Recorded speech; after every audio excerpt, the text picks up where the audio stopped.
Ready? Play.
Hello, welcome to another episode of Talking Tennis. Today we are going to be rounding up our, I believe that is number 5, fifth best match of the year. I've just found that out for the first time. There we go. I think that's fair for the casual viewer, but for me and Claire, maybe it's a bit higher in the ranking. Anyway, we are talking about Andy Murray versus Thanasi Kokkinakis. That's the big reveal. It had to be somewhere on the list, of course.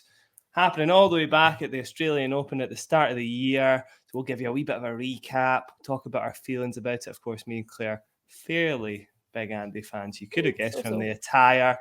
And I've even got the Andy mask. Oh, you got your mask. I've got, Ashton got mine, Jack. I've got one of them as well. Ashton brought that with me. Have you got one as well, Claire? I've got one as well, yeah. Of course I love have. It.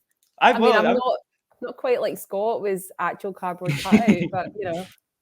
I've also got, I've got this guy as well, like in the back. He's like, he could join us for the stream. There we go. He can like sit there for most of it. I'll ask him for the odd bit and piece. Yeah, it's just a mini one though. Scott's is definitely way weirder, Claire. Yeah. Oh yeah, full size. Like takes it to bed with him when he's feeling lonely and stuff. Yeah, exactly. So Murray Kokkinakis, that's what we were just saying before the show started. Claire, you got to see most of the match live. Just thoughts and feelings first about the match itself. So yes, I was there, and honestly, like it serves me right because I went into that match feeling really, really cocky about Kokkinakis. I was like, yeah, this is going to be Andy's going to beat him. This is going to be like after the Berrettini match, which was over 5 hours long and 5 sets, and you went from it being so amazing to honestly being almost on the brink of Andy losing from it to pull it back in that championship tie break. I was like, oh, the Kokkinakis match will be a walk in the park. Like, he is going to win this 3 sets, maybe 4. He might give him a set. And then it just did not go to plan at all. Because I showed up, but I had my flag. I'd done like my tweet the day before saying I've never seen Andy lose at the Australian Open. I'd been interviewed for BBC Radio 5 Live, and I was talking about how confident I was feeling. And then he lost the first 2 sets. And I was surrounded by Aussies. Where I was, there wasn't like another British fan, another Scottish fan. It was just Australians all round where I was sitting, and obviously they were all cheering on Thanasi, and I was just like, this is quite possibly one of the worst moments of my life. I can imagine that. Like, I can imagine the feeling, certainly after the second set, where the match had already went on for a little while, and it was like 5 hours, whatever it was, plus versus Berrettini, loses the second set in a tie break, and you're kind of like, well, he's done it 10 times before, but not this time. I mean, this guy's on his last legs. And then he did get broken. He managed to get the break back, though, with that crazy point. I don't know if John's going to get to show any of this. I doubt it is. Well, maybe it'll come up. But anyway, go check it out if it doesn't show up here. The point of the year, maybe rivaling 100%, but it's right up there. It's phenomenal, absolutely phenomenal. I still watch that. Like I can't tell you how many times I've watched that rally, and I don't know how he gets some of those balls back. I know. He's got no business returning some of those shots from Kokkinakis. It's blown my mind. It's one of those ones where you're looking at every single shot and you're like, how did he get that one? How did he get He's that one? never returning that. I know, it's like 5 gets in a row. It's so good. I'm kind of jumping the gun, actually. I'll go back a wee bit. Because the first 2 sets, I think there was just the one break of serve from Kokkinakis. And I actually listened to myself back to hear what I had to say at the time. I'd pointed out that Kokkinakis wasn't broken, for the first 2 sets. He served like 37 aces, I think, throughout the match. It just felt like for like 2 sets, and wasn't even getting close to like breaking his serve, like not even an inch. And I don't really know if Andy started reading the serve a bit better, but it was so scrappy from that break. Obviously, it was super scrappy. And then obviously that felt like it was such a scrap to get that one break. When he eventually got broken again to go down 5-2 in the third set, you were like, there's no way he scraps it again, because that was so scrappy the last time. Kokkinakis has been serving bombs. It's just not going to happen. And I think yourself, Claire, we both had to actually leave when that was happening. And I don't know if you just felt the same way as me. I was like, that's it. It's done and dusted. It was pretty horrific. So I managed to see him break back for the first time in the third set. And then my phone, I would have stayed without a shadow of a doubt. My phone battery died. And I didn't have a purse with me, so I didn't have like a bank card or anything, just had my phone. And it just goes to show how much we rely on our phones now, because the last tram from Melbourne back to St Kilda, where I was staying, I think it left Melbourne City Centre at like 1:15. And at this point, it's like 3 minutes past 1 in the morning. And this is my gripe with the Australian Open. There's no curfew with the Australian Open, but there isn't 24-hour public transport. So I'm totally up for, the Australian Open doesn't really need a curfew because it doesn't have residential round about it. So I'm totally up for these slams not having curfews, but you have to have the infrastructure and the transport to go with that. So like if there's, see, Andy agrees, if there's like you can play tennis 24 hours in Australia, there has to be means of getting home. It's not just an Uber or a taxi. And my cousins had said to me, because I've got family in Australia, they were like, oh, don't get a taxi, don't like hail a taxi, always get an Uber. So of course my phone died and I had no way of getting an Uber.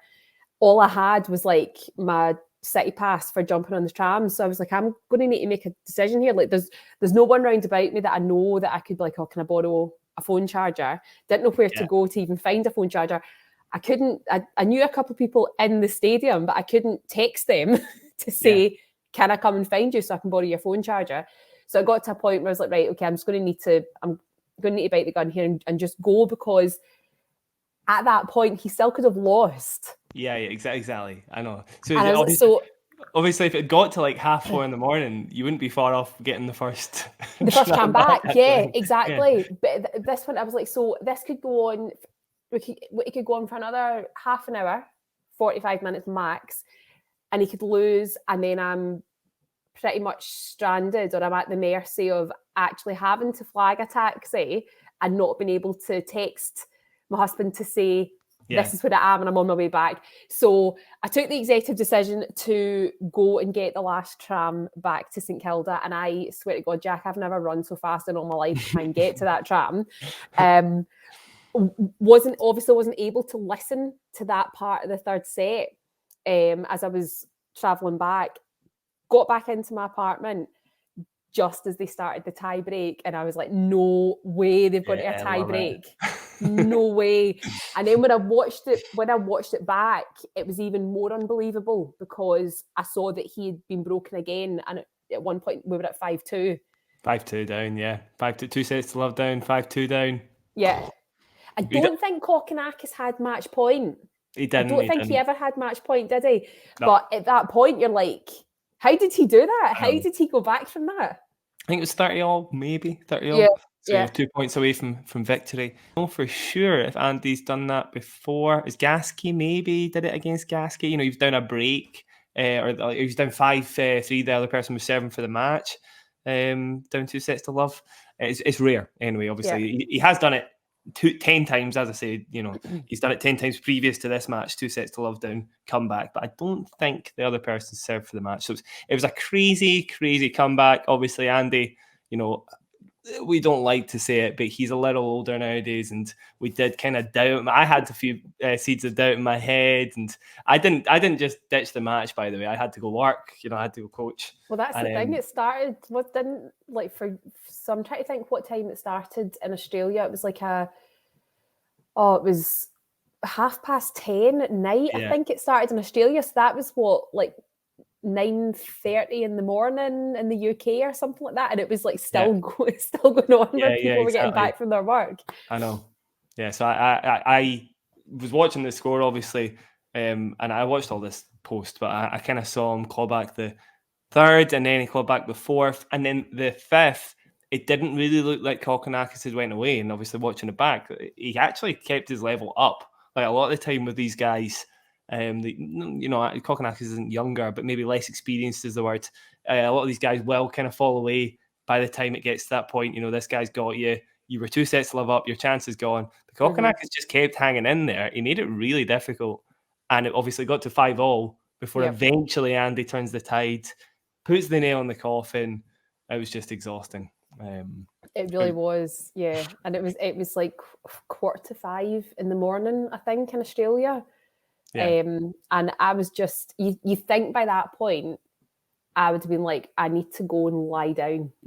Because I've been like pacing the living room in the apartment that I'm staying in, but I also didn't want to make too much noise because my husband and my kids were in bed sound asleep.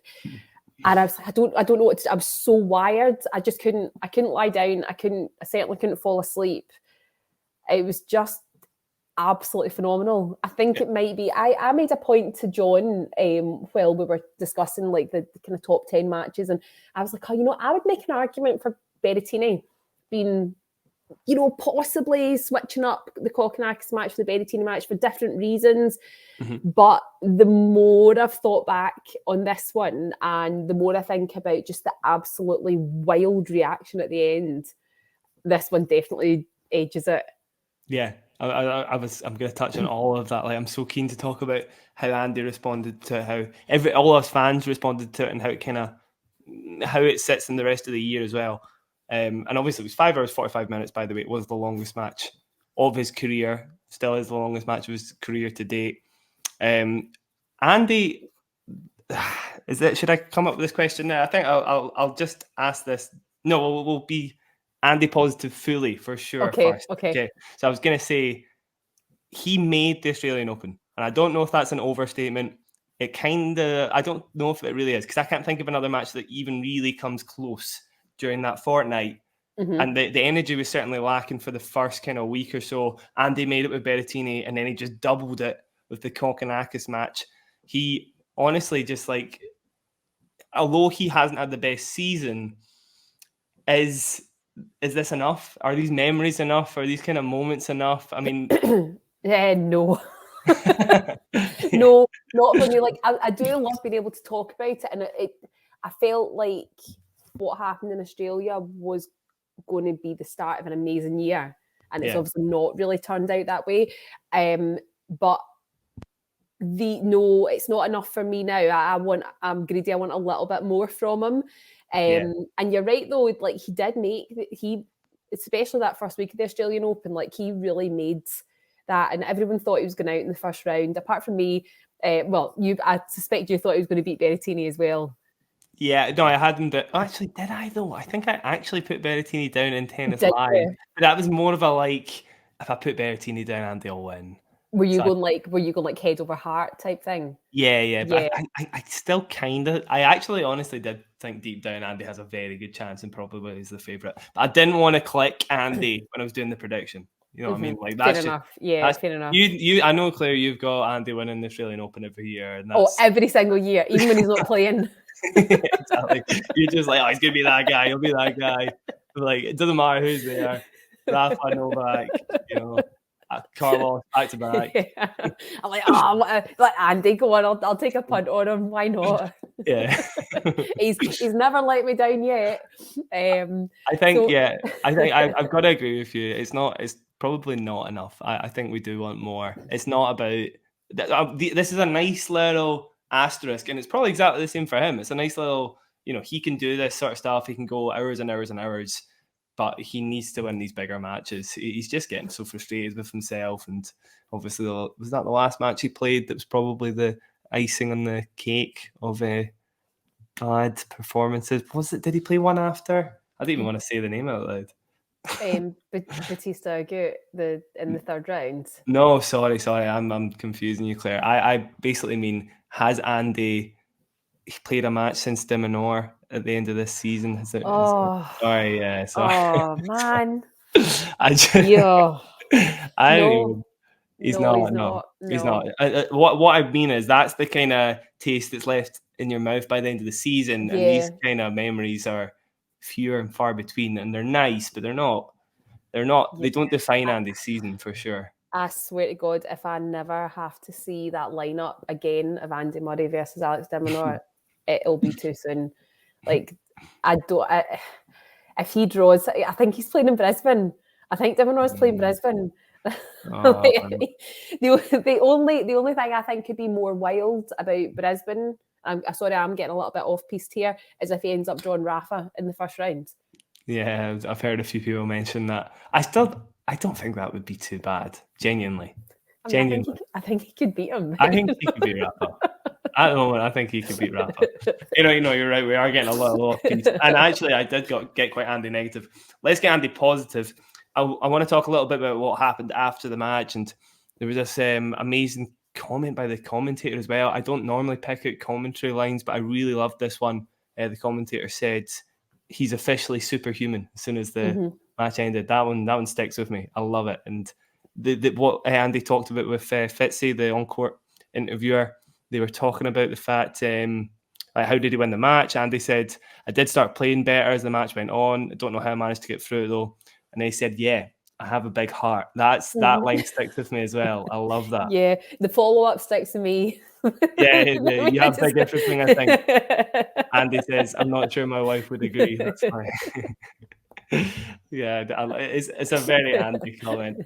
I love the line before though, and it kind of does show you quite a lot of Andy's performances at the moment are kind of a lot to do with what's going on in the head, the heart. It's not really about his tactics at the moment, because obviously that loss to De Minaur kind of shows you that's the case. This win against Kokkinakis kind of shows you that's the case. A lot of it is to do with emotions and just how he's feeling on the day a lot of the time. Yeah, because we've seen a lot of blustery performances from, but at the same time, stuff like this, even if it's a bit scrappy, coming out the other end of it, that's pure.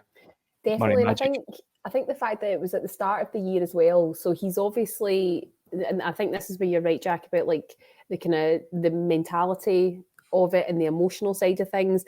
That was the start of the season for him, and he's probably like, I'm not starting my season off this way. He actually already started off with a loss because he'd lost to Corda, didn't he, in Adelaide? So he's probably gone into the Australian Open like, this can't define my season. This can't be how my season begins. So I'm going to dig deep. And I think genuinely, I think the voice in his head was, you're not losing this. You're not going to lose this match. And obviously, by the time he got to the third round against Batista Agut, he's exhausted. He's been on court for 11 and a half hours. He's got like 17 blisters on one foot, and he can barely stand up. And he still took a set off of him. He still went out and he gave it 100%. But probably by that point, he was thinking, do you know what? If I don't win this match, it's not the end of the world, because look what I've come through to get to this point. Yeah. But I just feel like he's just not quite kept that mentality throughout the rest of the season. Yeah, it felt like it should have been a springboard. Yeah. It did feel like that. And all the lines as well. He also said, he said in the press conference, he said he bumped into his doctor that performed the surgery on him. And obviously he said, you won't be able to play professional sport again. And he was like, well, I think we dispelled that myth. And obviously, post-Australian Open as well, he had that run of like in Doha, where he like Yep. saved all these match points against Lehechka, and I think he came down a set against Zverev, Sonego, Muller, all these players back to back to back. It just felt like pure Andy. It was like so good, and then I don't know what happened. I do feel like things went downhill after he lost to Medvedev in the final in Doha. Mm-hmm.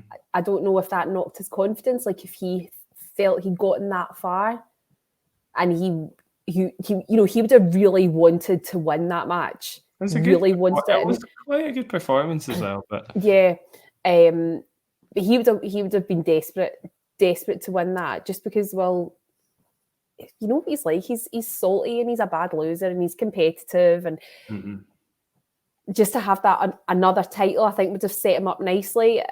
And I don't know if his confidence took a knock after that, and I don't think he ever fully recovered from that loss. And it was just everything was like second round. I think we made it to the third round, and maybe like 1 or 2 tournaments after that. Yeah, there wasn't many, was there? Obviously, I think you look at Andy's stats for the year, and it looks a little worse than it is, because you have those kind of free challenger titles that he did take, and that doesn't come up in the official stats. But yeah, there's a lot of those losses, like Tsitsipas at Wimbledon. You know, he probably should have won that. Obviously the De Minaur ones, and then who did he lose to at the US? That felt like why does that leave a bad taste in my mouth? He won against Muti, and then he lost to Dimitrov. He lost to Dimitrov. It was such a terrible performance. Yeah, that's right. And that was a match that I remember thinking, I mean, obviously, like, no disrespect to Dimitrov. He's had what a resurgence of a year he's had. But at the time, I was like, he should beat him. He should 100% be beating him. Yeah. But then obviously, you know, I guess in hindsight, Dimitrov's actually had a pretty decent season. So yeah. So you can't complain too much, but we can. Of course, we can complain because we just want to see him win. Want to see a good year, don't we? The thing is, I think the thing is, if he had 1,000 performances last season, like the one he had against Dimitrov, where he's just getting gubbed every time, then it would be a different story. You'd just be like, well, he can't beat these guys anymore. But he still can. He can. He's there. Mm-hmm. He's there in all these matches. And he's just not doing it. So it's like all mental. You know, he's playing really well for large periods of the match. Sometimes putting himself in the driver's seat against top 10 players as well. That's the important thing. So a lot of the time, draw actually doesn't matter too much. Obviously, there's the occasional time. I think he was drawing some really bad first rounds at the start of the year, but certainly at the Australian Open, you know, you look at him against Zverev, you look at him against Tsitsipas, Casper Ruud, Felix Auger-Aliassime, although he's not in the top 10 anymore. But these young guys, he can beat those guys. He can beat those guys. I think he can. I feel he can. You know, it's not totally just. I'm not just talking out my ass. He has beaten them post injury. Actually, I don't know if he's beaten Felix post injury. Has he? I'm not sure if he has. Maybe not. He has beaten Tsitsipas post injury. He beat him in Stuttgart. He's beaten Zverev post injury. So like he has done it and he can do it. He knows he can do it.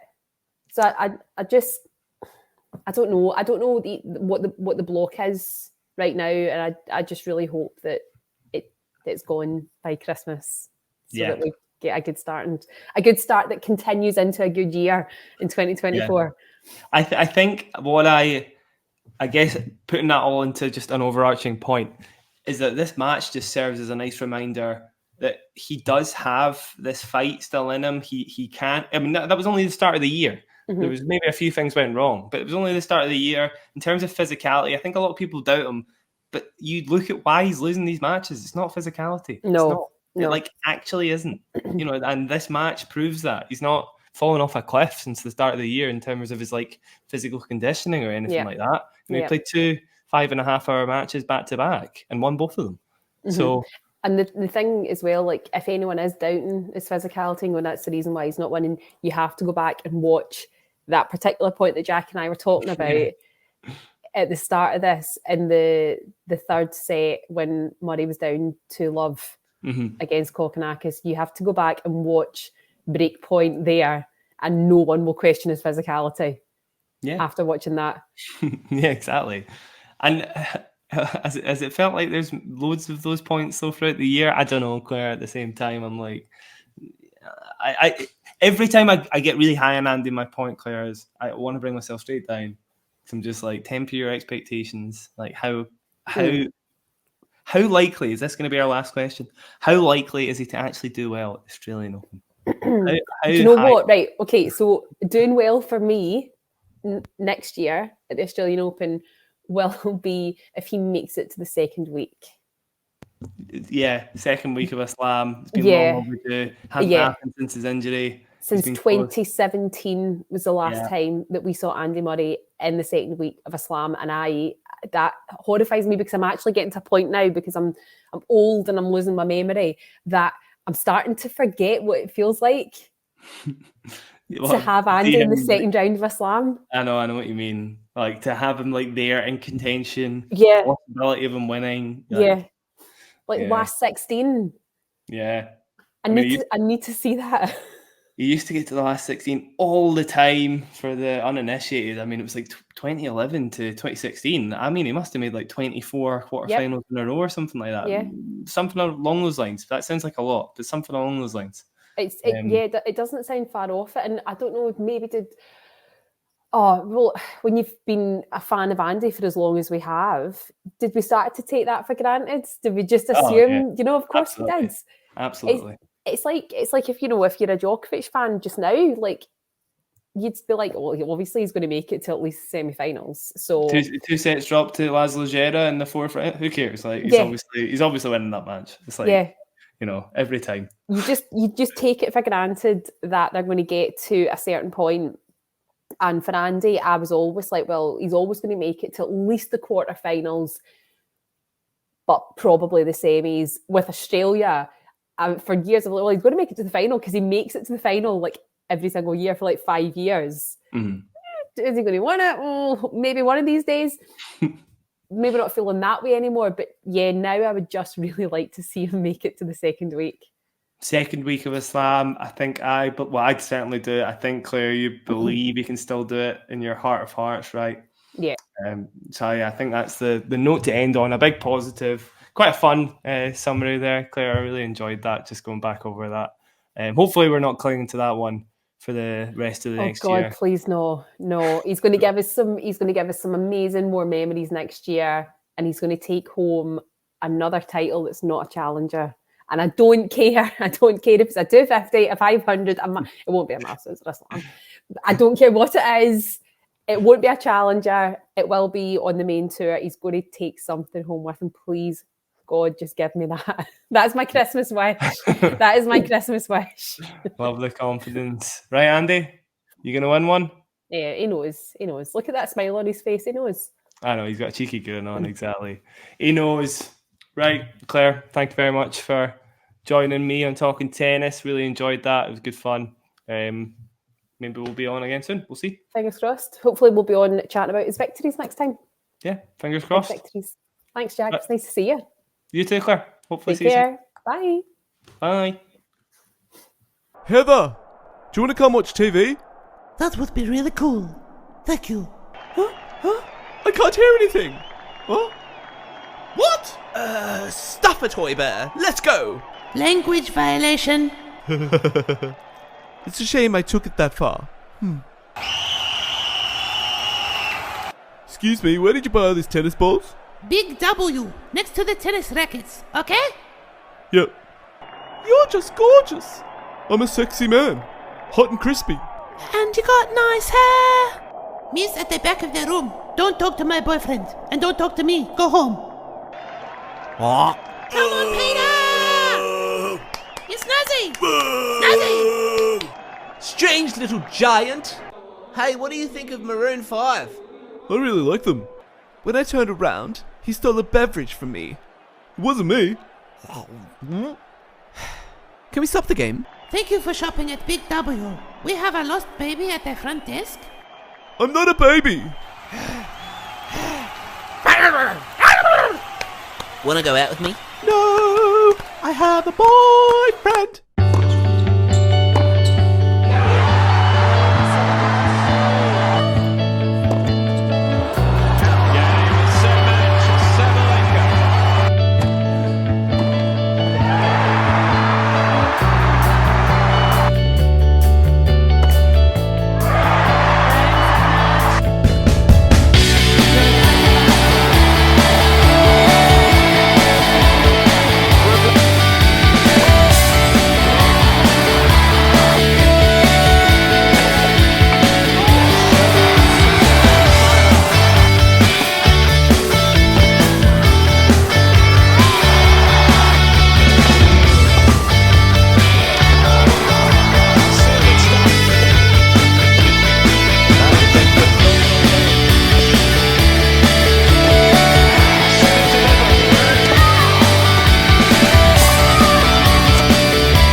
enjoyed this video, make sure you hit that like button. Don't forget to subscribe and click that notification bell so you don't miss out on all things tennis.